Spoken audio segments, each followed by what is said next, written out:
toutes et à tous, bienvenue dans un nouveau numéro au sud. Aujourd'hui, je vous emmène au Pays du Vent, sur le littoral de l'Aude.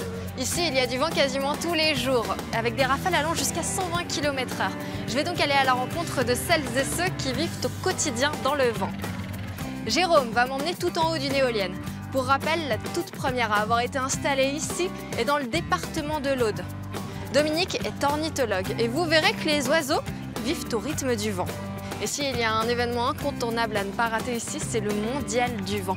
Tous les passionnés de glisse se donnent rendez-vous ici, à Leucate. L'occasion pour moi de vous présenter Alex, un sportif pas comme les autres.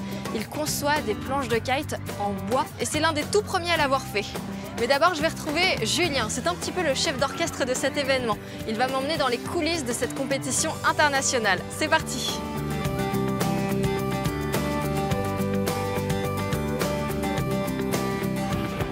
C'est peut-être celui qui connaît le mieux le Mondial du Vent, parce que tu étais déjà là lors de la première édition en 96. Exactement, j'étais déjà là en 96. Le survivant. Le survivant du Mondial du Vent, il est là. J'étais là en 96. Et voilà, j'ai fait toutes les épreuves du Mondial du Vent. Voilà, j'habite à Leucate depuis longtemps. Je m'entraîne ici en windsurf, en planche à voile. Donc c'est vraiment un super spot. C'est pour ça qu'on organise le Mondial du Vent, parce qu'on a un terrain de jeu magnifique, du vent, du soleil. La bonne ambiance, les copains, les copains, la musique. Exactement, tout ce qu'il faut ici. Alors explique-moi ici un petit peu ce que ça représente cette compétition. C'est une toute première étape en fait, c'est la première étape de l'année? En fait, c'est la première épreuve de l'année internationale en windsurf et en kitesurf. Donc Coupe du monde de kitesurf avec les meilleurs mondiaux, championnat d'Europe de freestyle en planche à voile avec les meilleurs mondiaux aussi. Donc en gros, tu as les meilleurs à Leucate, on est content. En fait, c'est the place to be. C'est the place to be pour les riders. C'est l'ouverture de la saison en plus, parce que là, on reprend la saison après ce gros hiver avec de la belle neige et tout. Là, les riders, ils sont énervés, ils ont envie de rider. Tout se passe à Leucate, the place to be, comme tu dis. Tu l'as très bien dit, voilà. Et toi, Julien, à quel moment tu as commencé le windsurf? En 1986, j'avais 6 ans. J'ai fait mes premières compétitions, j'avais 12 ans en 92. Ma première Coupe du Monde en 95, j'avais 15 ans. Et après, je suis arrivé un peu à un âge charnière. Qu'est-ce que je fais? Mes études, le sport de haut niveau. Mais moi, j'avais déjà des sponsors, donc en fait, je suis vraiment parti dans l'optique du sport. Et maintenant, tu transmets? Maintenant, je transmets exactement. Tu transmets ce que tu as appris toute ta vie. C'est ça d'avoir fait du sport de haut niveau. Et je pense que c'est important pour un sportif, derrière les compétitions, de bien savoir rebondir. Et je suis vraiment content d'avoir rebondi dans cette optique-là, de donner ta passion derrière. Voilà. Je viens de repérer Paul Serin, c'est celui avec qui j'ai fait une initiation de kitesurf en Petite Camargue et il est double champion d'Europe. On va essayer d'aller lui faire un petit coucou. Ça va, t'es à la forme? Ouais, nickel. T'aimes bien revenir tous les ans au Mondial du Vent? Ouais, carrément, c'est un de mes événements favoris, voire mon événement favori de l'année. C'est pas très loin de chez moi, j'habite à Montpellier, donc c'est à côté. Bah oui, on était venus en Petite Camargue. Ouais, c'est une plage que je connais bien, donc ouais, c'est vraiment un moment où j'avais hâte que ça arrive et même s'il n'y a pas de vent, je prends toujours du plaisir à être ici, à partager avec les gens, le public et tout, c'est cool. Du coup, quand il n'y avait pas de vent, t'es tracté par un jet ski. Voilà, c'est un peu nouveau ce format, ils font ça en planche à voile aussi. Et du coup, en kite, ça se fait, mais on est tous des pros, c'est assez dangereux, il faut faire gaffe, faut pas le faire, c'est pas à reproduire chez soi ou faut pas penser qu'il n'y a pas de vent. Comme il n'y a pas de vent, on fait ça en kite en fait. C'est juste pour le public, faire un show, montrer que des gros sauts, parce qu'en fait, on arrive à monter à plus de 20 mètres alors qu'il y a 3-4 nœuds de vent, alors que c'est improbable quoi. Du coup, c'est vraiment cool et c'était une première expérience pour moi aussi, parce que je n'avais jamais fait, donc top. Le Mondial du Vent accueille aussi des artistes comme Nasser, un Afghan champion du monde de cerf-volant de combat. Salut Nasser. Bonjour Émilie. Comment ça va? Ça va très bien. Alors, tu es venu avec tous tes cerfs-volants, mais il y en a combien ici? Il y en a pas mal de cerfs-volants, malgré qu'il n'y a pas de vent. Nous sommes la roue de secours de Mondial du Vent. Qu'est-ce que c'est le cerf-volant de combat? C'est un cerf-volant. Voilà, un cerf-volant qu'on peut le diriger à droite, à gauche. Il monte, il descend, il coupe tout le cerf-volant.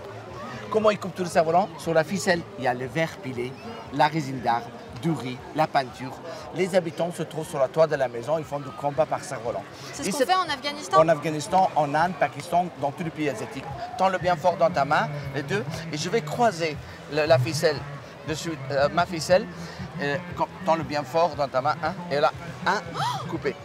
Et le but, c'est de découper le cerf-volant de l'autre. N'importe qui l'attrape, ça lui. Le cerf-volant, il a pris. Par exemple, là, ça, c'est un combat. C'est-à-dire que le cerf-volant, j'ai croisé la ficelle de l'autre. Si la file est coupante, la ficelle, il va casser.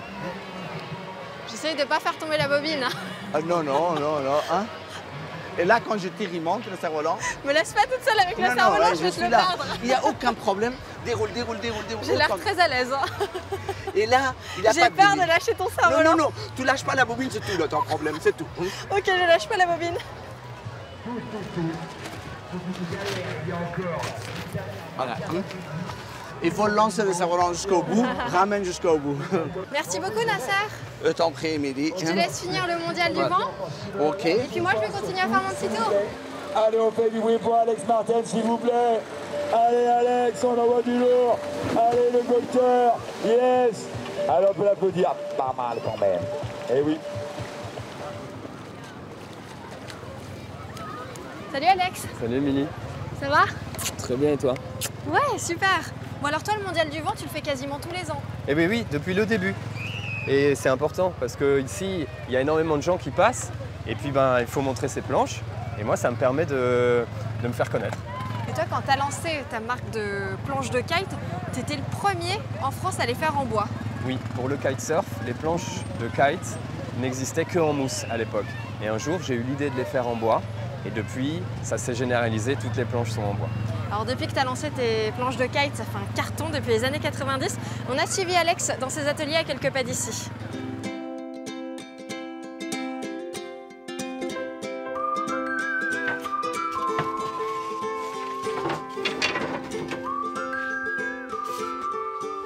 Alors pour fabriquer une bonne planche, il faut plusieurs essences de bois différentes.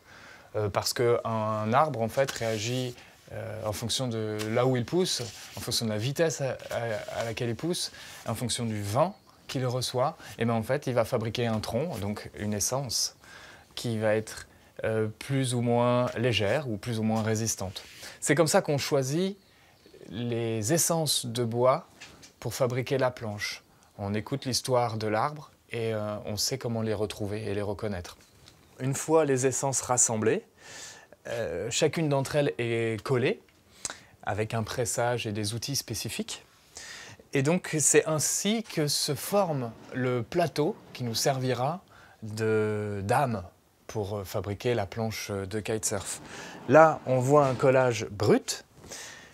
Ensuite, on va le raboter avec une machine spéciale pour avoir cette finition.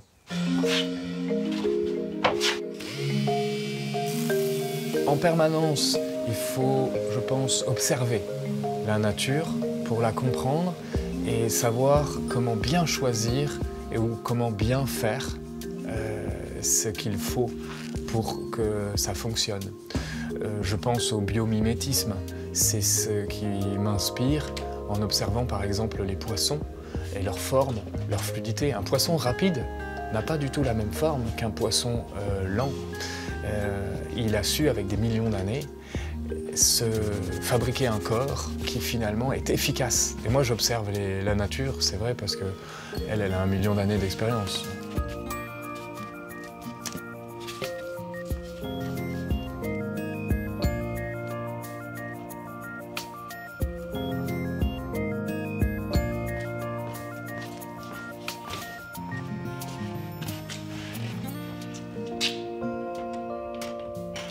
Du premier abord, on a l'impression que ça brille comme un miroir, mais en fait ce n'est pas un miroir parfait.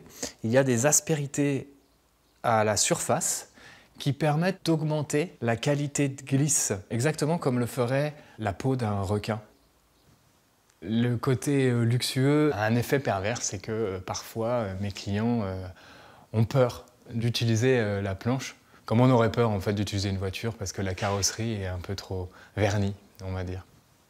Donc il faut l'utiliser et en abuser. Elle est faite, c'est conçu pour ça et ça marche bien pour ça.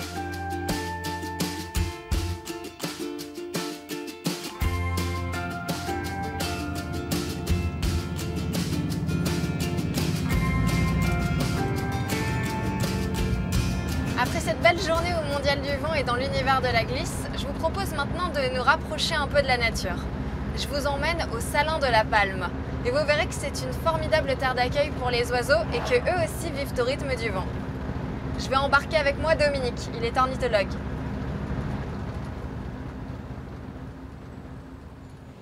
Salut Dominique. Bonjour Émilie. Ça va? Ouais, impeccable. Allez, monte. Allez. C'est quand même Et voilà. très important. Impeccable. Allez, c'est parti. C'est parti. Voilà, par exemple, là-bas, j'aperçois quelques avocets. Si tu en aperçois, tu me dis, Ouais, on voilà, s'arrêtera. là, il y a quelques avocets. Toi, les oiseaux qui sont dans l'eau, là? Oui. Voilà, ça, ce sont les avocettes. Alors ça, ce sont des oiseaux qui viennent... il y en a même encore beaucoup plus près, puisqu'il y en a 3 ici, là. Voilà, on regarde celles qui sont là, il y en a même 4 devant, là. Ah oui, juste ici.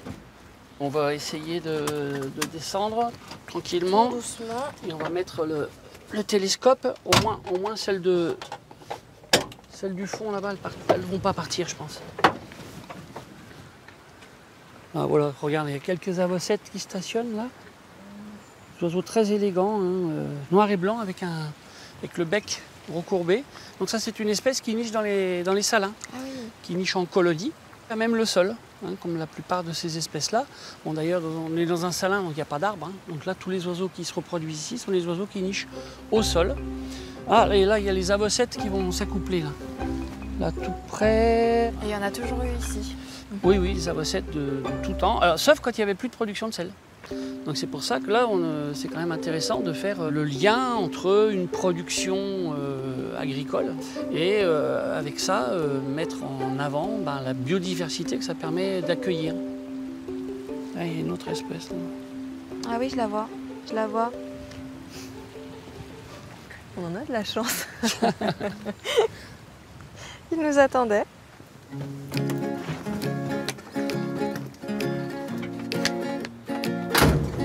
Allez, c'est parti.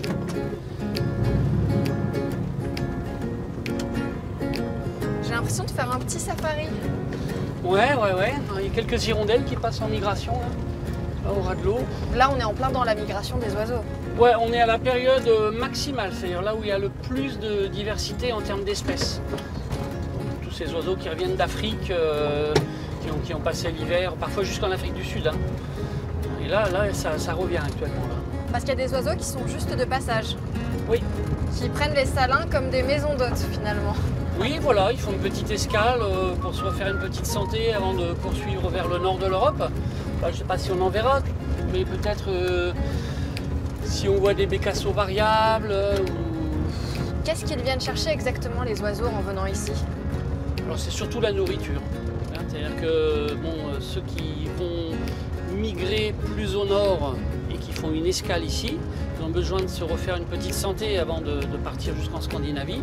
Et donc ils cherchent des petits invertébrés qu'on trouve sur le bord des lagunes, dans les vasières par exemple. Et voilà. Je te dépose ici, super. ça te va? Impeccable. Bah, merci beaucoup. Eh bien écoute, merci Émilie.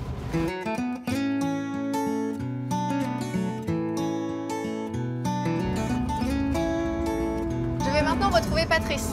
C'est lui qui gère les salins de La Palme et de Gruissant. Et il a relancé le sel dans le département de l'Aude. Patrice, toi tu es fils et petit-fils de saunier. Qu'est-ce que ça représentait pour toi de reprendre ces salins qui avaient été abandonnés?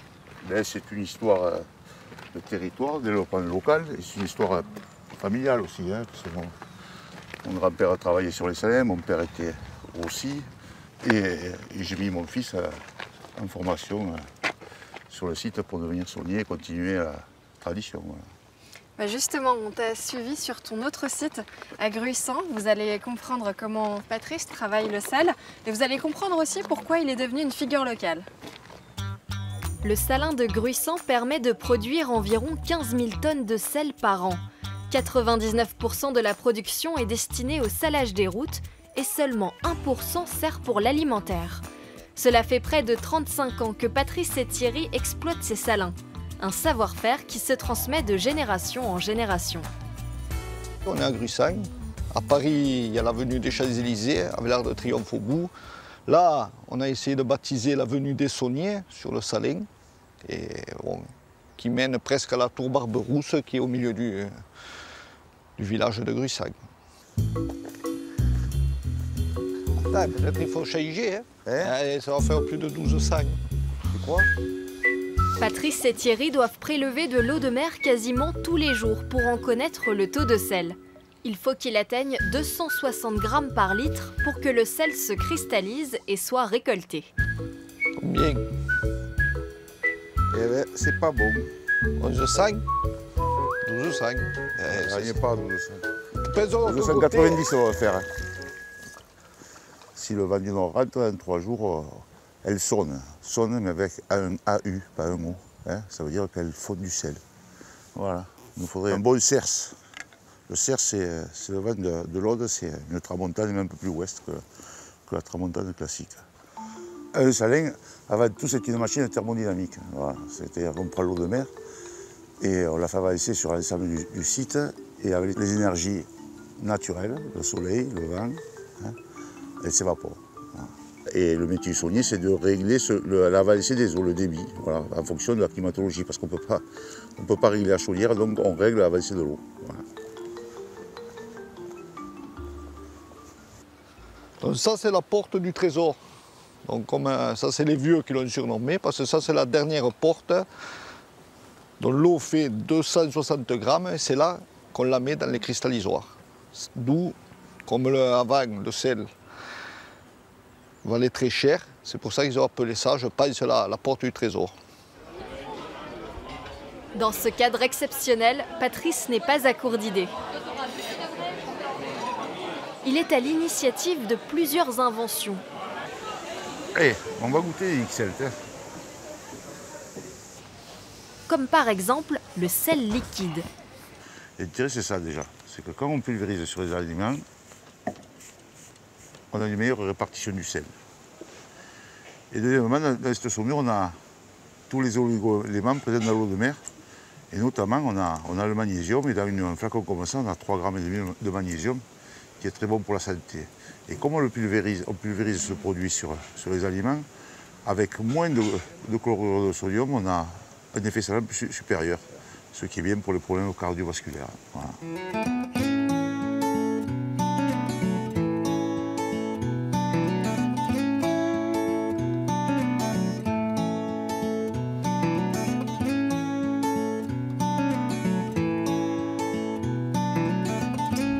C'est le département le plus vanté de France, l'Aude est devenue dans les années 90 le berceau de l'énergie éolienne. Je vous emmène sur une colline où l'on trouve le plus ancien parc à éoliennes de France.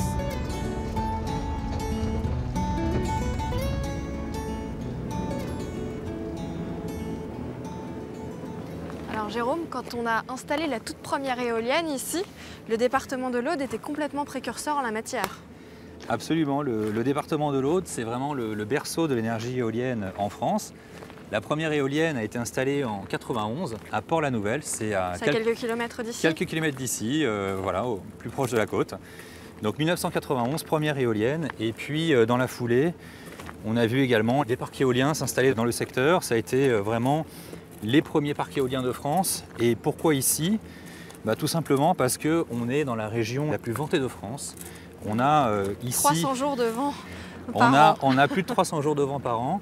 Et le vent dominant dans le secteur, c'est la tramontane. La tramontane qui est un vent extrêmement puissant et régulier, qui souffle très fréquemment ici et qui est généré par une différence de pression entre l'Atlantique et la Méditerranée. Et ce vent va s'engouffrer entre les Pyrénées et le Massif central. Et c'est pourquoi ici, on a un effet d'accélération et un vent particulièrement puissant. Et ça a très bien marché puisqu'aujourd'hui, il y a 52 parcs éoliens dans le département. Effectivement, 52 parcs éoliens en fonctionnement dans le département. Encore des nouveaux projets qui se développent. Ça représente une puissance de 400 MW et ça couvre la consommation d'environ 400 000 personnes. Ah oui, ce qui est énorme. Et quand il n'y a pas de vent, comment ça fonctionne? Ça veut dire qu'on ne produit pas d'énergie? Alors, les parcs éoliens fonctionnent quasiment en permanence dans le secteur. Par contre, ils ne sont pas forcément en permanence à pleine puissance. Ça va dépendre de la vitesse du vent. Ils vont être à pleine puissance quand on aura environ 25 km de vent. Je vais avoir le privilège de découvrir une éolienne de l'intérieur et de monter tout en haut. L'équipe de Jérôme va m'accompagner. Mais d'abord, je dois m'équiper. Combinaison, harnais, casque, et c'est parti. Ah bah voilà, ça prend forme. T'es en forme, Jérôme? Nickel. Ok. Comme je suis très courageuse, tu vois, je te laisse y aller en premier. Je vous ouvre la voie.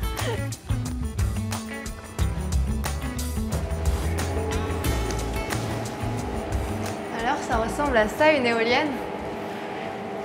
Voilà, tu as 50 mètres d'échelle qui t'attendent. Il va y avoir du sport.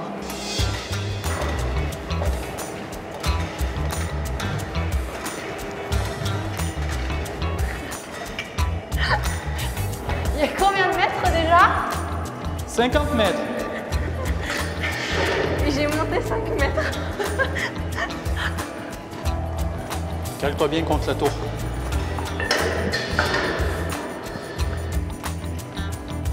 Là, on va descendre ici.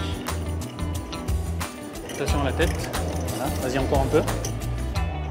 Donc là, quand tu vas monter, Oui. tu vas prendre une de tes longes que tu as mis sur le côté au début et tu vas t'accrocher sur la barre. Voilà. Donc là, on est attaché, on est en sécurité. Alors, dis-moi, comment est-ce que ça fonctionne exactement, une éolienne?